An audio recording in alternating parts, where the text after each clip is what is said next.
नमस्कार, मी विद्या. आजच्या आपल्या नवीन व्हिडिओमध्ये तुम्हा सर्वांचं खूप खूप स्वागत आहे. तर विजयादशमी म्हणजे दसरा. हा फक्त एक सण नाही, तर हा दिवस आहे असत्यावर सत्याचा विजय, अधर्मावर धर्माचा विजय, अन्यायावर न्यायाचा विजय. रामाने रावणावर विजय मिळवला, देवी दुर्गेने महिषासुराचा संहार केला आणि त्या दोन्ही विजयांची आठवण करून देणारा हा पवित्र दिवस म्हणजे दसरा. आज आपण पाहणार आहोत या दिवशी केली जाणारी खास पूजा पद्धती, त्यामागचं शास्त्र, महत्त्व आणि आपल्या आयुष्यातील उपयोग. तर सर्वात पहिलं आपण जाणून घेऊया पूजनाचा आध्यात्मिक अर्थ काय. तर प्राचीन काळी योद्धे युद्धाला जाण्याआधी आपली शस्त्रे पूजत. विद्वान विद्या देवत सरस्वतीची पूजा करत. त्या व्यापारी आपली लेखणी व गद्यांश पूजत. त्या आजच्या आधुनिक जीवनात सुद्धा आपण याच परंपरेने आपल्या कामाची साधनं, वाहन, पुस्तके, ऑफिस यांचं पूजन करतो. त्यातून एकच संदेश, आपलं रोजचं कामाचं आपल्या जीवनाचं साधन आहे. त्याची पूजा म्हणजे परमेश्वराची पूजा. तर सर्वात पहिलं आपण बघूया शस्त्रपूजन कसं करायचं, त्याचं महत्त्व काय, पद्धत कशी आणि जेव्हा आपण शस्त्रपूजन करतो तर म्हणावयाचा मंत्र कोणता. तर सर्वात पहिलं बघूया महत्त्व. शौर्य, पराक्रम, धैर्य व संरक्षणाचं प्रतीक म्हणजे शस्त्रपूजन.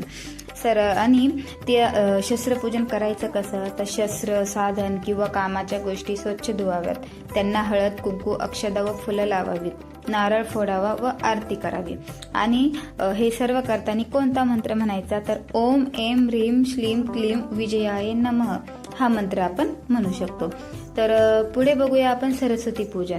तर त्याचं महत्त्व आहे की ज्ञान, कला, साहित्य, शिक्षण आणि विद्वत्तेची देवी म्हणजे सरस्वती पूजन. तर ते कशा पद्धतीने करायचं, तर सर्वात पहिलं पुस्तके, वही, कलम, वाद्य किंवा संगणक म्हणजेच कम्प्युटर स्वच्छ करून फुलांनी सजवायचा. देवीला पांढरी फुलं अर्पण करायची. नैवेद्य म्हणून साखर, दुधाचे पदार्थ ठेवावेत. प्रार्थना करून पहिलं अक्षर किंवा श्लोक लिहावा. आणि हे सर्व करताना कोणता मंत्र म्हणायचा, तर ओम ऐं सरस्वते नमः हा मंत्र आपण म्हणू शकतो. त्याच प्रकारे व्यापाऱ्यांसाठी हा दिवस वर्षभरातील नवीन सुरुवातीचा दिवस मानला जातो. तर त्यांच्यासाठी हिशोबाची पुस्तके, कॉम्प्युटर, कॅश बॉक्स स्वच्छ करून सजवायचा. त्यावर हळद, कुंकू, अक्षता व फुलं ठेवून त्यांची आरती करायची. त्याला गोड नैवेद्य अर्पण करायचा. आणि हे सर्व करताना ओम श्री महालक्ष्मी नमः हा मंत्राचा जप करायचा. आणि पुढे बघूयात वाहन. जेव्हा आपल्याकडे ज्या गाड्या असतात त्यांची पूजा कशी करायची, तर त्याचं महत्त्व म्हणजे वाहन म्हणजे प्रवासातील आपला एक साथी असतो. ते सुरक्षिततेचं प्रतीक आहे, ते म्हणजे वाहन. तर ते कशा पद्धतीनं पूजायचं, तर सर्वात पहिले वाहन धुवून स्वच्छ करायचं. ज्या आपल्या गाड्या आहेत ते सर्व धुवून स्वच्छ करायच्या. आणि त्यावर हळद, कुंकू, फुलं व नारळ अर्पण करायचा. नंतर आरती करून लिंबू मिरची बांधायची. आणि हे सर्व करताना ओम नमः शिवाय या मंत्राचा जप करायचा. त्याच प्रकारे आपण आपट्याच्या पानांचंही महत्त्व आहे. आपट्याची पानं सोन्याचं प्रतीक मानून एकमेकांना देतात.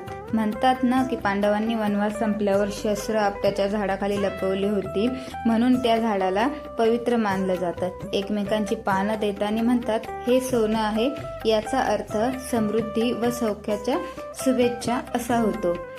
आणि त्याच नंतर आपण शेतकरी शेतातील बैल व नांगरांचं पूजन करतात. विद्यार्थी आजच्या दिवशी नवं शिकणं म्हणजे आपल्याला जे नवं काहीतरी शिकायची इच्छा असेल तर त्याला सुरुवात करू शकतात. काही ठिकाणी देवीचा घोडा पूजन केलं जातं. अशा पद्धतीने आपण पूजन करू शकतो. तर विजयादशमी हा फक्त उत्सव नाही, तर तो आपल्या जीवनाचा संदेश आहे की रामाने जसा रावणाचा पराभव करून धर्माचा विजय केला, तसंच आपणही आपल्या आयुष्यातील वाईट सवयी, अहंकार, आळस यांवर विजय मिळवूया. आणि शस्त्रपूजनातून धैर्य, सरस्वती पूजनातून ज्ञान, गद्यांश पूजनातून प्रगती, वाहन पूजनातून सुरक्षितता आणि सुवर्णिका देवाणघेवाणीतून एकमेकांची प्रेम व समृद्धी हेच या दिवसाचं खरं महत्त्व आहे. तर सर्वांना विजयादशमीच्या मनापासून शुभेच्छा. जय श्रीराम. हा व्हिडिओ आवडल्यास आपल्या चॅनलला लाईक शेअर करा आणि चॅनलला नवीन असाल तर सबस्क्राईब करायला विसरू नका. थँक्यू.